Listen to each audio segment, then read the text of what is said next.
ሰላም እንዴት ናችሁ? የስታውል ሾው ቤተሰቦች ዛሬ በጣም አጭርና ግልጽ የሆነ ሀሳብ ይዤላችሁ መጥቻለሁ። እንደምትማሩበት በጣም ተስፋ አድርጋለሁ። ምክንያቱም እኔንም ጠቅሞኛል። ሳነብ ያገኘሁትን ሀሳብ ነው ይዤላችሁ የቀረብኩት ማለት ነው እና እኔ ተምሬበታለሁ፣ ተጠቅሜያለሁ። ስለዚህ ይሄን ሀሳብ ለእናንተ ሳካፍል እኔ የተማርኩትን እኔ የተጠቀምኩትን እናንተም እንድትጠቀሙ ከመፈለግ አንግል ነውና እንዲህ በሚል ርዕስ እንነጋገራለን ዛሬ። በአርኪው መርካት። በአርኪው መርካት። የምንረካው በማን ነው? የሚያረካን ማን ነው? ስለዚህ በአርኪው መርካት በሚል ሐሳብ እናወራለን እና ዛሬ የምናየው ሶስት አይነት ሰዎችን ነው። በአርኪው መርካት በሚለው ሐሳብ ውስጥ ሶስት አይነት ሰዎችን እንመለከታለን። ሶስት አይነት ሰዎችን። የመጀመሪያ አይነት ሰዎች ምን አይነት ሰዎች ናቸው? ስጦታን ፍለጋ ወደ ጌታ ይመጣሉ። ስጦታውን ፈልገው ወደ ጌታ ይመጣሉ። የሚፈልጉ ስጦታ ሲዘገይባቸው ጊዜ ከጌታ ጋር ተኮራርፈናል ብሎ ይቀራሉ። እኔ የሚፈልገውን ነገር አላደረገልኝም፣ ለምንድን ነው ማያደርግልኝ ብሎ ይቀራሉ ማለት ነው። እንደዚህ አይነት ሰዎች አሉ።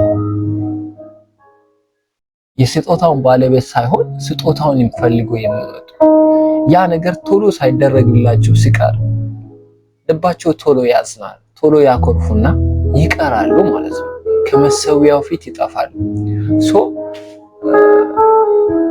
እነዚህ ሰዎች ፈጣሪን ፈልገው ሳይሆን የፈጣሪን ስጦታ እግዚአብሔርን ፈልገው ሳይሆን የእግዚአብሔርን ስጦታ ፈልገው ወደ ቤተክርስቲያን ይመጣሉ፣ ይጸልያሉ፣ ይንበረከካሉ፣ ያመልካሉ። እነሱ በሚፈልጉትና በሚጠብቁት ጊዜ ውስጥ የሚፈልጉት ስጦታ ሳይደረግላቸው ሲቀር ወይም ስጦታው ሲዘገይ ስጦታው ዘገየ ብለው ያኮርፋሉ። ለምን በፈለኩት ሰዓት እኔ ባቀርኩት ሰዓት ለምን አልሆነም ብሎ ፈጣሪን ያኮርፉና ይቀራሉ ማለት ነው። መጸለይ ያቆማሉ፣ ቃሉን ማንበብ ያቆማሉ፣ ወደ ቤተክርስቲያን መሄድ ያቆማሉ። ማንን እያኮረፉ ነው? ፈጣሪን እያኮረፉ ነው።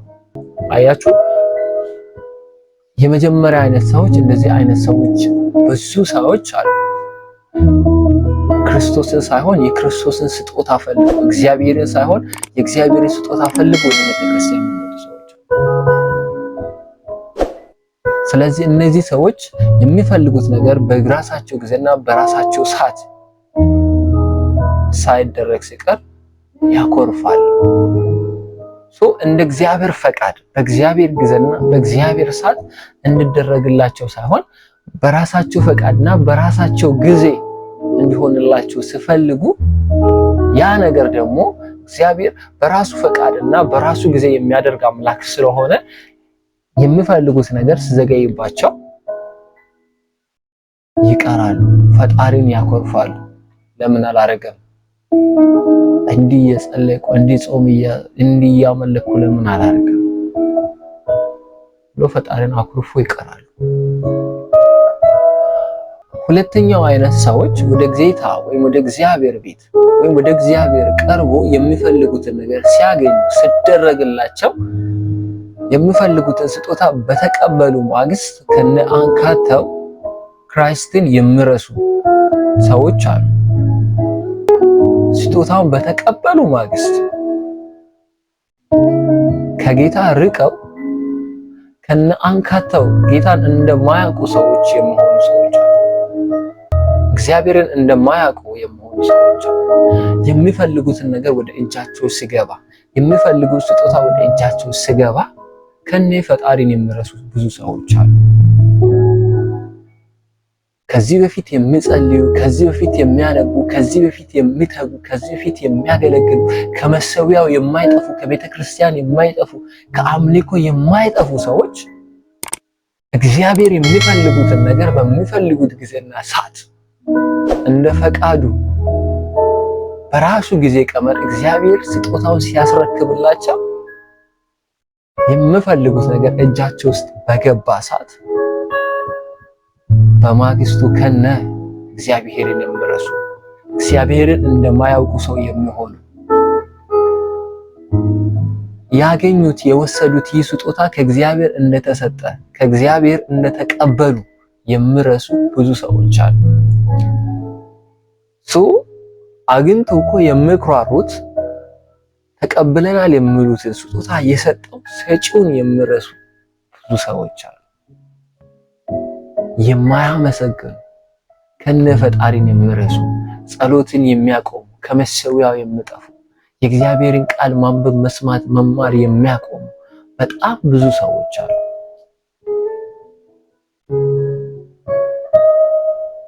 ሶስተኛ ምን አይነት ሰዎች አሉ መሰለ? ጌታ ራሱ የማይጠገብ ስጦታ ሆኖባቸው ብርቅዬ ስጦታ ሆኖባቸው ረክተው እዚያው የሚቀሩ ሰዎች አሉ። እነዚህ ሰዎች ምን አይነት ሰዎች ናቸው መሰለ? ምን አይነት አስተሳሰብ ወይ ምን አይነት መረዳት ውስጥ ያሉ ሰዎች ናቸው መሰለ? ከስጦታው ይልቅ ሰጪውን የሚያስፈልጉ፣ ከስጦታው ይልቅ ባለቤቱን የሚፈልጉ ሰዎች ማለት ነው። ምክንያቱም ስጦታው ባለቤቱ እጅ ነው ያለው። ስለዚህ ስጦታውን ሳይሆን የሚፈልጉት ባለቤቱን ነው። ክርስቶስ የሚሰጣቸውን ስጦታ ሳይሆን ክርስቶስን የሚፈልጉ ሰዎች ናቸው። እነዚህ ሰዎች በህልውናው ረክተው የሚቀሩ፣ ከህልውና ውስጥ የማይወጡ፣ ሰምጠው የሚቀሩ በእግዚአብሔር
ስጦታውን ሳይሆን ሰጪውን ስንፈልግ ረክተን እንቀራለን። የሚያረካን ክርስቶስ ነው ማለት ነው።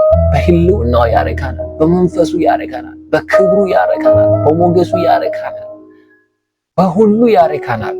ስለዚህ በአርኪው መርካት የምንችለው አርኪውን ስንፈልግ ነው እንጂ የአርኪውን ስጦታ ስንፈልግ አይደለም። መጽሐፍ ቅዱስ ምሳሌ 11 ከቁጥር 25 ላይ ምን አሳለ? የረካም እርሱ ደግሞ ይረካል ይላል። የረካም እርሱ ደግሞ ይረካል። በማን የረካ? በክርስቶስ የረካ ሰው በስጦታው ይረካል ማለት ነው።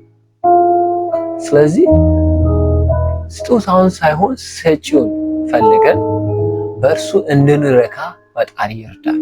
ስለዚህ በክርስቶስ ረክተን በህልውናው ስር መቅረት ይሆንልን። ክርስቶስ ከስጦታዎች ሁሉ በላይ ነው። የስጦታዎች ሁሉ ባለቤት ክርስቶስ ነው። ስለዚህ በሰጪው መርካት ይሆንልን። እኔ በጣም ደስ የሚለኝ መዝሙር ልጋብዛችሁ። በጣም ደስ የሚለኝ መዝሙር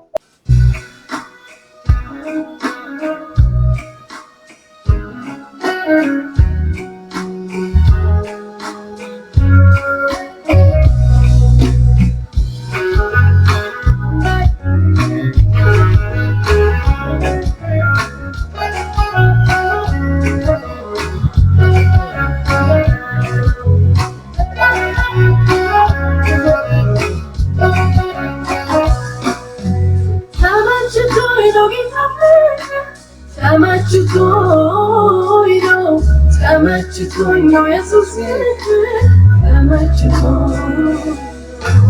ተመችቶኝ ነው ጌታ ተመችቶኝ ነው ተመችቶኝ አንተ ጋር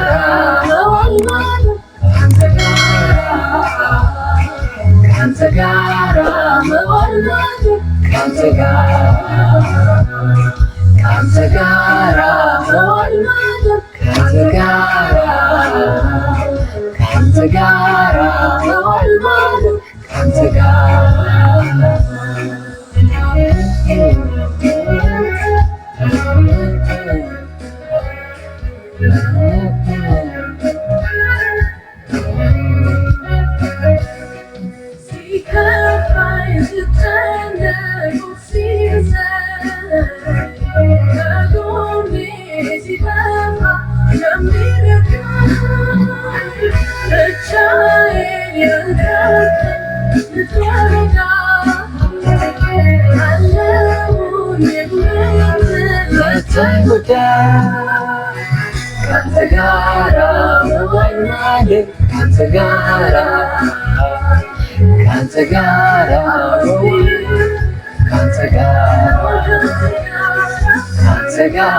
ከክርስቶስ ጋር መዋል ማለት ነው።